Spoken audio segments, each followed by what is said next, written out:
MP DElEd वाले सभी students का यहाँ पर योग शिक्षा का जो पेपर होने जा रहा है, सभी विद्यार्थियों का पूरा पेपर आ चुका है और सभी विद्यार्थियों को ध्यान से इस क्वेश्चन पेपर को देखना है क्योंकि आपकी परीक्षा में ये प्रश्न पूछे जाएंगे। सभी बच्चों से बस मेरा इतना कहना है कि मेरे सभी प्यारे भैया बहन अच्छे से इन क्वेश्चन को देखें, अच्छे से इन प्रश्नों को याद करें क्योंकि 101% आपकी परीक्षा में ये प्रश्न आएंगे और आपसे पूछे जाएंगे।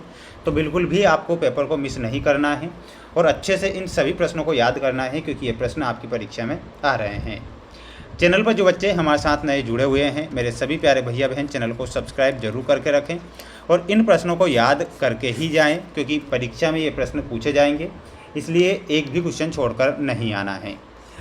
देख सकते हैं आपकी स्क्रीन के सामने जो क्वेश्चन आएंगे परीक्षा में वो सारे प्रश्न और उनके आंसर मैं बता रहा हूँ, ध्यान से देखना है।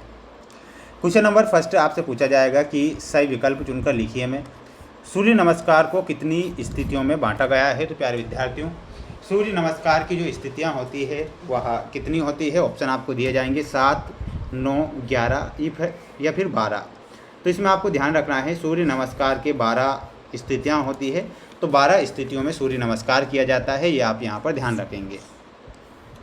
अगला क्वेश्चन आएगा कि बैठकर किए जाने वाला आसन नहीं है। प्यारे विद्यार्थियों, जो बैठकर नहीं किया जाता है, कौन सा आसन नहीं किया जाता है? पद्मासन, सिंहासन, सर्वांगासन या फिर सुखासन। सर्वांग जो आसन होता है वो बैठकर किए जाने वाला आसन नहीं है। इसमें आपको सर्वांग आसन करेक्ट आंसर के रूप में लिखना है, जो सही उत्तर आपका हो जाएगा। अगला क्वेश्चन आएगा, ध्यान से देखिएगा कि महर्षि पतंजलि ने प्राणायाम को किस स्थान पर रखा है। तो प्यारे विद्यार्थियों, जो महर्षि पतंजलि थे उन्होंने चौथे स्थान पर रखा था, तो यहाँ पर आपको ध्यान रखना है चौथे स्थान पर, है ना। तो 14वां स्थान जो होगा ये करेक्ट होगा, ये आप यहाँ पर करेक्ट करेंगे। अगला क्वेश्चन है, बंध का अर्थ क्या होता है। तो बंध का अर्थ होता है बांधना, बंध का अर्थ होता है जकड़ना और बंध का अर्थ होता है कसना। तो उपयुक्त सभी जो होगा आंसर सही होगा, तो इसमें आपको उपयुक्त करेक्ट आंसर करके आना है। बढ़ेंगे अगले क्वेश्चन की ओर। अगला क्वेश्चन देखिएगा, स्वामी विवेकानंद के बचपन का नाम है। प्यारे विद्यार्थियों, जो स्वामी विवेकानंद थे उनका जो बचपन का नाम था वो नरेंद्र नाथ बचपन का नाम था। इसमें आपको नरेंद्र नाथ करेक्ट उत्तर के रूप में लिखना है, जो कि सही उत्तर आपका हो जाएगा। बढ़ेंगे हमारे अगले क्वेश्चन की ओर।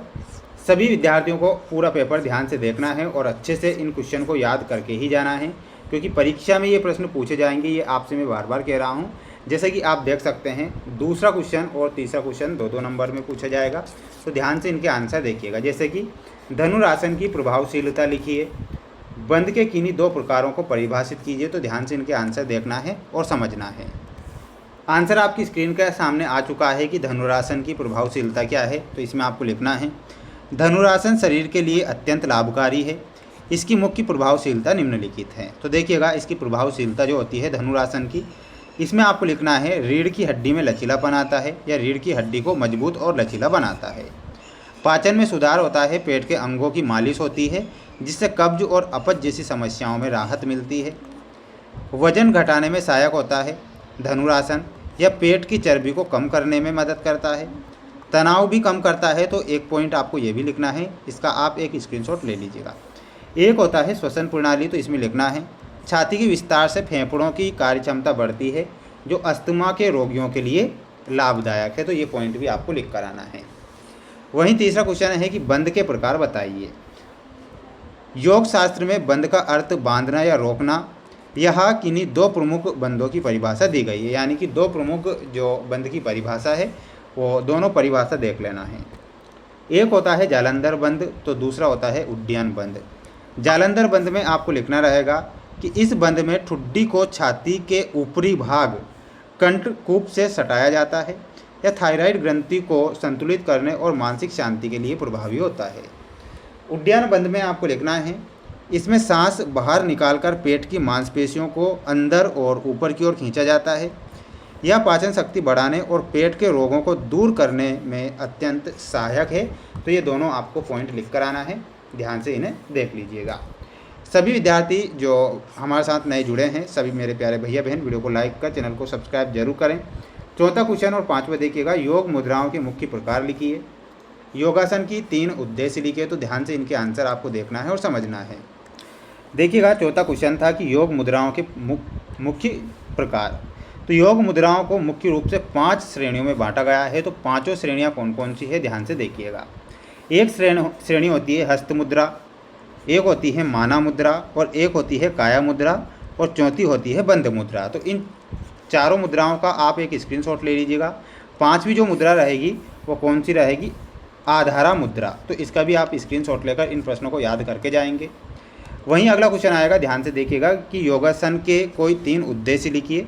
तो योग आसन के जो उद्देश्य हैं, एक होता है शारीरिक स्वास्थ्य, एक होता है मानसिक स्वास्थ्य, और एक होता है आध्यात्मिक विकास।